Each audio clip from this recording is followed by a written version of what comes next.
আজকের এনআইএসের যে মামলাটা রয়েছে সুপ্রিম কোর্টে আমাদের, সেই মামলায় অনেকে চিন্তিত, অনেক প্রশ্ন করছে।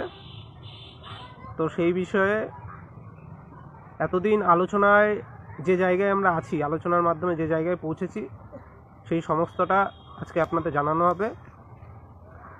তাই যারা যারা আছেন প্রত্যেকে বলবো গ্রুপে ভিডিওটা দিয়ে দিন।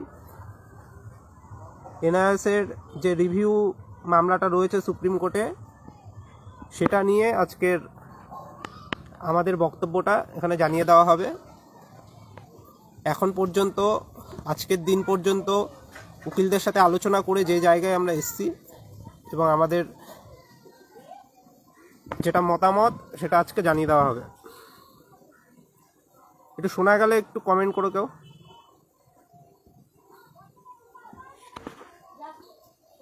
তো গ্রুপে দিয়ে দিও ভিডিওগুলো।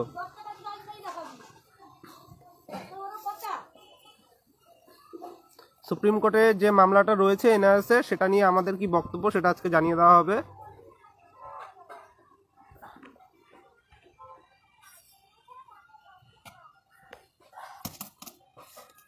যারা যারা আছেন একটু গ্রুপে দিয়ে দিন, আর শোনা গেলে একটু রিয়াক্ট করবেন।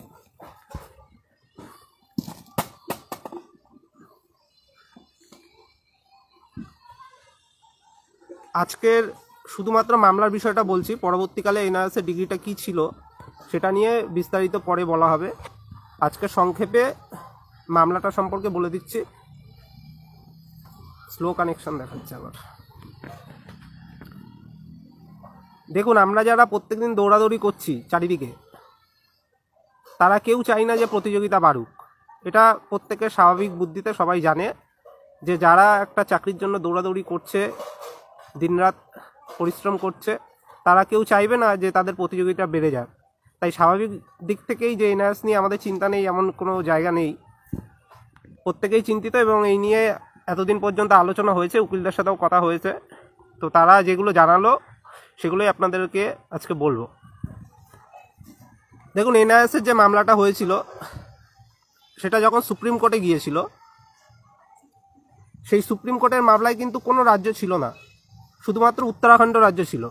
আর বাকি অন্য কোনো রাজ্য, কোনো কেন্দ্রশাসিত অঞ্চল কেউ কিন্তু সেখানে পার্টি ছিল না যখন শুনানি হচ্ছিল। এবং সেই সুপ্রিম কোর্টে যে উত্তরাখণ্ডের মামলাটা গিয়েছিল, সেই মামলার আগে যে যে রাজ্যে এনআইএসদের পক্ষে রায় দিয়েছিল সেগুলো আগেও বলা হয়েছে।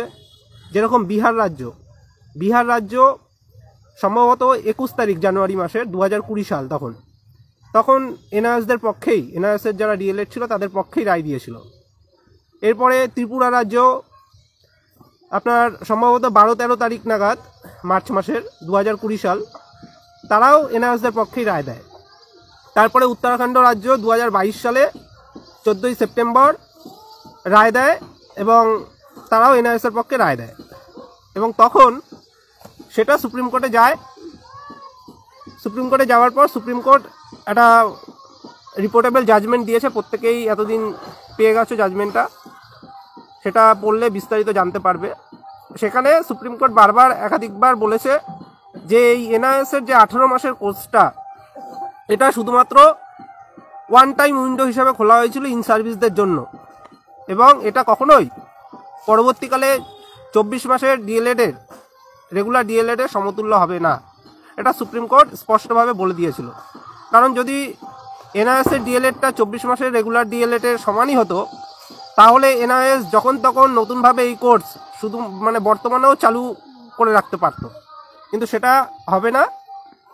সেই বিষয়ে সুপ্রিম কোর্ট মতামত দিয়েছে যে এটা শুধুমাত্র ওই ওয়ান টাইম উইন্ডো খোলা হয়েছিল তখন যারা ইন সার্ভিস ছিল তাদের জন্য।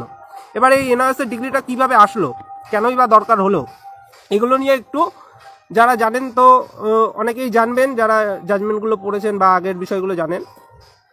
দেখুন, আমাদের যে শিক্ষার অধিকার আইন এসেছিল, শিক্ষার অধিকার আইন আসার সময় যখন কার্যকর হয় 2010 সালে, তখন বলা হয় যে এনসিটি একটা একাডেমিক অথরিটি ঠিক করা হবে, যেটা এনসিটি হয়েছিল, কেন্দ্রীয় সরকার ঠিক করেছিল। সেই একাডেমিক অথরিটি যে যোগ্যতা ঠিক করে দেবে, মিনিমাম কোয়ালিফিকেশান যেগুলো ঠিক করে দেবে একটা শিক্ষকের জন্য বিভিন্ন স্তরে, সেটাই সারা দেশে লাগু হবে।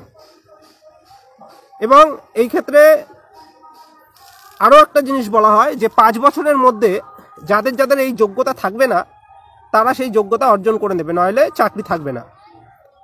তো স্বাভাবিকভাবেই আগে যেহেতু প্রাইমারিতে অনেক মাধ্যমিক টিচাররা পড়াতো মাধ্যমিক পাশ করেই, তো তাদের এই যে মিনিমাম যোগ্যতাটা যে এইচএসে 50% নাম্বার, তারপরে আপনার এই ডিএলএড কোর্স ট্রেনিং এগুলো থাকতে হবে এনসিটি নিয়ম অনুসারে 5 বছরের মধ্যে, এবং 31শে মার্চ 2015 এই তারিখের মধ্যে এই যোগ্যতা অর্জন করতে হবে বলা হয়েছিল শিক্ষার অধিকার আইনে। কিন্তু সেটা সম্ভব হয়নি সারা দেশ জুড়ে, অনেকেই এই যোগ্যতা অর্জন করতে পারেননি। তো সেজন্য কেন্দ্রীয় সরকার একটা পলিসিগত সিদ্ধান্ত নেয়, তার মন্ত্রিসভায় পাশ হয় সেই সিদ্ধান্ত। সেটা হচ্ছে আগস্ট মাসের 3 তারিখ 2017 সাল। তখন মন্ত্রিসভার কেন্দ্রীয় মন্ত্রিসভা থেকে একটা পলিসিগত সিদ্ধান্ত নেওয়া হয় যে যাদের যাদের এই যোগ্যতা এখনো পর্যন্ত যারা যারা এই যোগ্যতা অর্জন করেননি তাদের আবার একটা বিশেষ ছাড় দেওয়া হবে, এবং তাদের পরবর্তী 4 বছরের মধ্যে মানে ওই 15 সাল থেকে সেই যোগ্যতা অর্জন করে নিতে হবে। অর্থাৎ 31শে মার্চ 2019-এর মধ্যে আপনাকে এনসিটি যে মিনিমাম যোগ্যতা ঠিক করে দিয়েছিল সেই যোগ্যতা অর্জন করতে হবে, নইলে আপনার চাকরি থাকবে না। এটা পলিসিগতভাবে সিদ্ধান্ত নিয়ে পাশ হয়, এবং তারপরে আরটিই অ্যাক্ট যেটা রয়েছে শিক্ষার অধিকার আইন, সেটা অ্যামেন্ডেড হয়ে সেখানে দ্বিতীয়বারের জন্য ছাড় দিয়ে এটা বলা হয় যে আপনাকে 2019 সালের মার্চ মাসের মধ্যে আপনার যে এনসিটি যে ন্যূনতম যোগ্যতা ঠিক করে দিয়েছিল সেই যোগ্যতা অর্জন করে নিতে হবে, নইলে আপনার চাকরি থাকবে না সারা দেশ জুড়ে সমস্ত শিক্ষকের ক্ষেত্রে। এবার এখানে একটা সমস্যা দেখা দেয় যে যেই দিন এই সিদ্ধান্ত ঘোষণা করা হয় এবং আরটিই অ্যাক্ট যেদিন এটা গেজেট আকারে প্রকাশ করে সেই দিন থেকে শুরু করে 2019 সালের মার্চ মাস পর্যন্ত 2 বছরও হাতে সময় ছিল না যে ট্রেনিং করে নেবে প্রত্যেকে। তো তখন সারা দেশ জুড়ে এটা কিভাবে সম্ভব সেই বিষয়ে একটা মুক্ত বিদ্যালয় যাকে বলে, যেহেতু অনেক শিক্ষক বেশিরভাগ শিক্ষকই ইন সার্ভিস, তখন তাদের জন্যই এটা করা, সমস্ত শিক্ষক ইন সার্ভিস। তো তাদের কিভাবে এটা ট্রেনিং দেওয়া যায় সেই বিষয়ে এনআইএস যেটা রয়েছে ইনস্টিটিউট, তো তারা একটা প্রস্তাব দেয়, প্রজেক্ট প্রপোজাল দেয় যে আমরা এই কোর্সটা করিয়ে দিতে পারবো অনলাইনের মাধ্যমে, আমরা পড়াশোনার মাধ্যমে করিয়ে দিতে পারবো, এবং এইভাবে পরীক্ষা নিয়ে এটা সম্ভব হতে পারে। তখন সেই বিষয়টা, সেই প্রজেক্ট প্রপোজালটা কেন্দ্রীয় সরকার এনসিটিকে পাঠিয়ে দেয় যে এটা আপনারা বিবেচনা করুন। তখন এনসিটি এক্সপার্ট কমিটি তৈরি করে 19শে সেপ্টেম্বর 2017 সাল এনসিটি একটা এক্সপার্ট কমিটি তৈরি করে সেই প্রজেক্ট প্রপোজালে বিষয়ে আলোচনা করে এবং সিদ্ধান্ত নেয় যে এটাকে ভ্যালিড করে দেওয়া যায়। এবং সেখানে সেজন্য তারা সাবসিউট কথাটা উল্লেখ করেছে। তারা আলোচনায় যেটা সিদ্ধান্ত হয়েছে, যেহেতু হাতে 2 বছর সময় নেই, তাই 2 বছরের ডিএলএড যেহেতু করা যাচ্ছে না, তাই আমরা 18 মাসের মধ্যেই সেই 2 বছরের কোর্সের যে বাড়তি পড়াটা, মানে 6 মাসের যে বাড়তি পড়াটা, সেই পড়াটা ওই 18 মাসের মধ্যেই এক্সট্রা চাপ দিয়ে করিয়ে নেব, এরকম একটা সিদ্ধান্ত নেয়।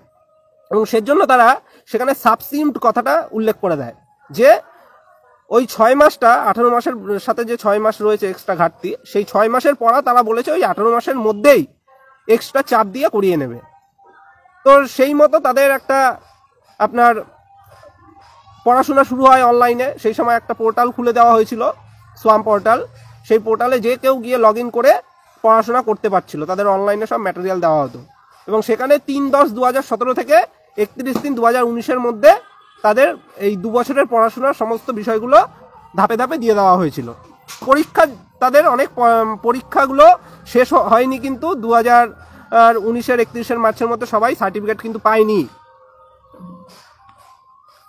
যেটা পাওয়া উচিত ছিল সেটা কিন্তু সম্ভব হয়নি, কিন্তু কোর্সের পড়াশোনাটা সম্ভব হয়েছিল ওই সময়ের মধ্যে অনলাইনে। এবং এনআইএস থেকে যে পোর্টাল খোলা হয়েছিল সেই পোর্টালে যারা ইন সার্ভিস ছিল তারা রেজিস্টার করেছিল, সেটা প্রায় আপনার 12,91,880 জন রেজিস্টার করেছিল 30শে সেপ্টেম্বর 2017 তারিখে। তো এত বৃহৎ সংখ্যা টিচাররা ওই কোর্সটার জন্য রেজিস্টার করে এবং তারা পড়াশোনা করে। এবং এনআইএসের যে রেজিস্টার পোর্টাল ছিল সেখানে অনেকগুলো ধাপ ছিল, যে স্কুলের প্রিন্সিপালদের ভেরিফিকেশন করতে হচ্ছিল, এবং অনেকগুলো ব্যাপার ছিল, আপনারা ফর্ম ফিল আপগুলো দেখলে জানতে পারবেন, সেগুলো পরে বিস্তারিত বলবো। তো এইভাবে এনআইএসের একটা ডিগ্রি কিন্তু চালু করা হয়। যেখানে বলা হয় যে 18 মাসের পড়াশোনা তো থাকছেই, তার সাথে 18 মাসের মধ্যে এক্সট্রা যে 6 মাসটা রয়েছে 6 মাসের ইন্টার্নশিপ হিসাবে এক্সট্রা চাপ ওর মধ্যে করিয়ে নেওয়া হবে। এইভাবে শুরু হয়। এবার এই সুপ্রিম কোর্ট যে জাজমেন্টটা দিয়েছে যে এই কোর্সটা 24 মাসের কোর্সের সাথে সমতুল্য নয়, এই জাজমেন্টটা দেওয়ার পরে সারা দেশ জুড়ে একটা সমস্যা তৈরি হয়েছে। কী রকম সমস্যা? সেই বিএডের মতো প্রত্যেকটা রাজ্য, অনেক রাজ্য কি করছে, যারা এনআইএস এর ডিগ্রি নিয়ে চাকরি করছে অলরেডি, তাদের ফুল মাইনা দিচ্ছে না, বলছে যে তোমাদের তো যোগ্যতা নেই, মানে 2 বছরের যে কোর্সটা তার সমতুল্য নয়, তাই তোমরা মিনিমাম যোগ্যতা তোমাদের নেই, তাই তোমাদের ফুল মাইনা দেওয়া যাবে না। এর জন্য আমাদের রাজ্যেও এদের বি গ্রেডের স্যালারি দেওয়া হতো। ঠিক আছে, আমাদের রাজ্যেও দেখবেন দুটো ভাগ রয়েছে, এ গ্রেড আর বি গ্রেড। তো তাদের বি গ্রেডের মাইনা দেওয়া হতো। এই নিয়ে একটা সমস্যা দেখা দেয়। আবার অনেক রাজ্যে কি হয়, বলছে যে তোমাদের তো মিনিমাম যোগ্যতা এটা নয় এনআইএসটা, তাই তোমাদের চাকরি আর থাকবে না।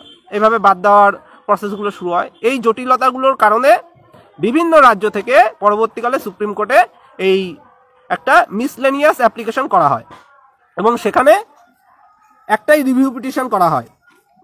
যে রিভিউ পিটিশনটা নিয়ে আপনারা সবাই চিন্তিত এবং আলোচনা হয়েছে। একটা রিভিউ পিটিশন হয় এবং বিভিন্ন রাজ্য থেকে, আপনারা হয়তো ভাবছেন শুধুমাত্র একটা রাজ্য নয়, বিভিন্ন রাজ্য থেকে কিন্তু সমস্যা দেখা দেওয়ার ফলে মিসলেনিয়াস অ্যাপ্লিকেশন কিন্তু জমা পড়ে সুপ্রিম কোর্টে। সেখানে আমাদের পশ্চিমবঙ্গ থেকেও কিন্তু মামলা গিয়েছে। পশ্চিমবঙ্গ থেকে কিন্তু এই মিসলেনিয়াস অ্যাপ্লিকেশনে দুটো মামলা রয়েছে। তারাও একটা ক্লারিফিকেশন চায় যে এই বিষয়টাই কি হবে, কারণ নানান দিকে সমস্যা দেখা দিচ্ছে। অনেককে আবার নতুনভাবে ট্রেনিং করতে হচ্ছিল 2 বছরের, যে এনআরএস যেহেতু ভ্যালিড নয় আমাকে আবার 2 বছরের করে নিতে হবে। এই সমস্যাগুলো কিন্তু পরবর্তীকালে দেখা দেয়, তাই সুপ্রিম কোর্টে মামলাটা আবার গিয়েছে এবং সেটা রিভিউ পিটিশনের সাথেই শোনা হবে। আমাদের ওয়েস্ট বেঙ্গল থেকে দুটো আছে, উড়িষ্যা থেকে একটা আছে মিসলেনিয়াস অ্যাপ্লিকেশন, আসাম থেকে রয়েছে, পাঞ্জাব থেকে রয়েছে, উত্তরাখণ্ড থেকে রয়েছে, উত্তরপ্রদেশ থেকে রয়েছে, আর রিভিউ পিটিশনটা উত্তরাখণ্ডের। তো এই যে মামলাগুলো সব একসাথে শুনানি হবে। আগের দিন শুনানিতে আপনারা দেখেছেন যে বিচারপতি উল্লেখ করেছেন যে আর ফার্দার হিয়ারিং আমরা শুনবো না, তারা জাস্ট একটা ক্লারিফিকেশন দিয়ে দেবে, সেটা তারা মন্তব্য করেছেন। তারা আর সেইভাবে শুনানি কিন্তু শুনবেন না। এবার এখানে দাঁড়িয়ে অনেকে বলছিল, যেটা প্রশ্ন করছিল, যে রিভিউ পিটিশনে আমরা কেন ছিলাম না, আমাদের পক্ষ থেকে কেন যাওয়া হয়নি। তো এটা সাধারণভাবে বুঝতে হবে যে একটা রিভিউ পিটিশন, আমরা ক্ষতি হলে আমরা যেতাম। রিভিউ পিটিশন তারা করে যারা একটা জাজমেন্টের ফলে ক্ষতিগ্রস্ত হয়, তারা রিভিউ পিটিশন করে, তারা মিসলেনিয়াস অ্যাপ্লিকেশন করে। তো এই মামলাগুলো কিন্তু তাদের ছিল। তো সেখানে আমাদের যাওয়ার কোনো জায়গা ছিল না। এইবার এখন আমরা যাচ্ছি না কেন, এই বিষয়ে যে প্রশ্নটা আসছে যে এখন আমরা কিছু করতে পারি কি পারি না। দেখুন, এই মামলাটা যখন সুপ্রিম কোর্টে শুনানি হচ্ছিল, মানে মূল মামলা রিভিউর আগে, জাজমেন্ট আসার আগে, তখন কোনো রাজ্য কিন্তু সুপ্রিম কোর্টে ছিল না, শুধুমাত্র উত্তরাখণ্ড রাজ্য সেখানে পার্টি ছিল। তাই স্বাভাবিকভাবেই একটা জাজমেন্ট হয়ে যাওয়ার পরে যখন সেই জাজমেন্টের জাস্ট ক্লারিফিকেশান দেওয়া হবে, সেখানে নতুনভাবে আবার পুরনো একদম শুরু থেকে কোনো আর্গুমেন্ট কিন্তু সেইভাবে হবে না, এবং সেখানে অন্যদের অ্যালাউ করবে না। একটা জাজমেন্ট হয়ে গেছে, জাজমেন্টের জাস্ট ক্লারিফিকেশান দেবে বিচারপতিরা, এবং সেখানে কোনো রাজ্য কিন্তু পার্টি ছিল না। বর্তমানে যে রাজ্যগুলোর কথা বললাম, তারা মিসলেনিয়াস অ্যাপ্লিকেশন করেছে, তারা ক্ষতিগ্রস্ত হয়েছে ওই জাজমেন্টের ফলে, সেজন্য তারা গিয়েছে। যেরকম বিএডের ক্ষেত্রে হচ্ছিল, যে বিএডরা বারবার মিসলেনিয়াস অ্যাপ্লিকেশন, ক্লারিফিকেশন ইত্যাদি চেয়ে মামলা করছিল সুপ্রিম কোর্টে। সেই রকম যে সমস্ত এনআইএস ডিএলএডরা রয়েছেন যারা ক্ষতিগ্রস্ত, যারা বিভিন্ন সমস্যার সম্মুখীন হচ্ছেন, কেউ মায়না পাচ্ছে না, কাউকে বলা হচ্ছে আপনারা আবার 2 বছরের ডিএলএড করুন, এই যে বিভিন্ন সমস্যাগুলো, এর জন্য তারা একটা ক্লারিফিকেশন চেয়েতে সুপ্রিম কোর্টে গিয়েছিল। এবং এখানে যারা রেসপন্ডেন্ট পার্টি, বিভিন্ন রাজ্যের যে রেসপন্ডেন্ট পার্টি থাকবে, তারা কিন্তু বক্তব্য রাখার জায়গা পাবে, এবং পরবর্তী শুনানিতে কতটা পাবে জানা নেই, কারণ বিচারপতিরা মন্তব্য করেছেন আর ফার্দার হিয়ারিং সেইভাবে শুনবেন না। আগের দিন ভিডিওতে আপনারা দেখতে পারবেন। তো আমাদের যেগুলো মূল বক্তব্য সেই মামলায়, আমাদের যে বক্তব্যগুলো রয়েছে, সেগুলো মোটামুটি সবই কিন্তু আমাদের যে ওয়েস্ট বেঙ্গল প্রাইমারি এডুকেশনের যে আমাদের যে পর্ষদের যে অ্যাডভোকেট ছিলেন কুণাল বাবু, উনি কিন্তু বলেছেন আগের দিন সমস্ত বক্তব্যই আমাদের যেগুলো বলা সেগুলো রেখেছেন, পরবর্তী দিনেও উনি রাখবেন আশা করি। এবার আমাদের ওখানে কোনো জায়গা নেই আমরা, কারণ যখন সুপ্রিম কোর্টে মূল জাজমেন্টের আগে শুনানি হচ্ছিল তখন আমরা সেখানে পার্টি ছিলাম না এবং আমরা অংশ ছিলাম না, সেজন্য আমরা সেখানে কিছু করতে পারছি না। আমরা উকিলদের সাথে আলোচনা করেছি, উকিলরাও এখানে রাজি হচ্ছেন না, উকিলরাও যেতে বারণ করছেন যে এখানে যাওয়া তোদের কোনো কথাই শুনবে না, টাকাটা নষ্ট হবে।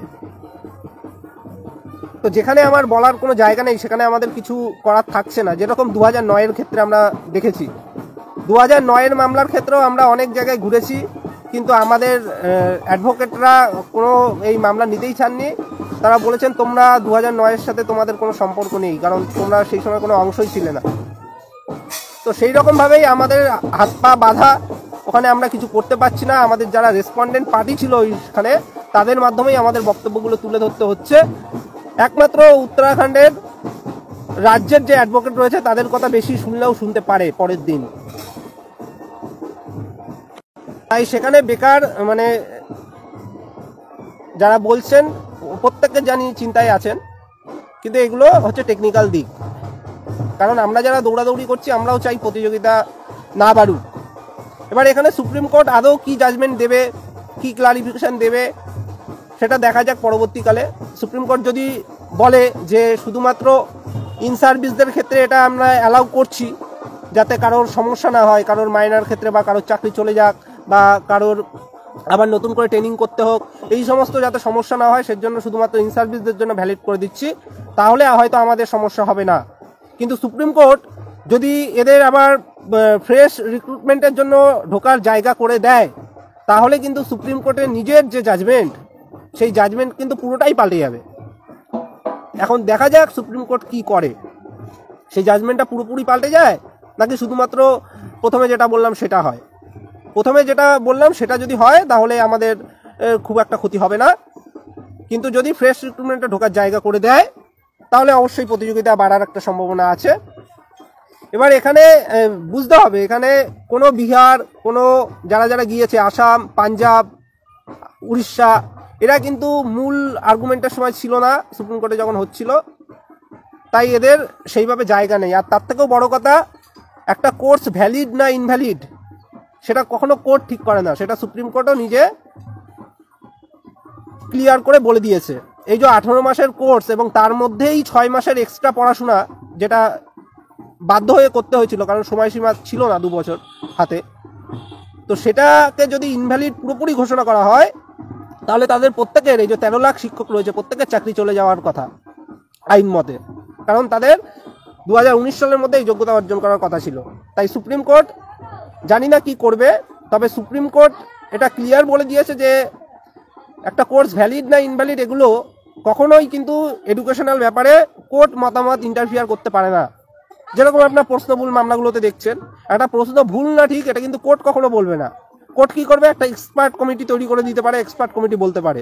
সেই রকমভাবেই কিন্তু এনসিটির যে এক্সপার্ট কমিটি তৈরি করা হয়েছিল 19 সেপ্টেম্বর 2017, তারা কিন্তু এই কোর্সটা ঠিক করেছিল বাধ্য হয়ে, যেহেতু 2 বছর হাতে ছিল না, তাই 18 মাসের মতো একটু বেশি সময় ছিল, তাই 18 মাসে একটা কোর্স করেছিল এবং তার মধ্যে 6 মাসের এক্সট্রা পড়াশোনা করেছিল। তারা সাবসিম্ট কথাটাই উল্লেখ করে দিয়েছিল।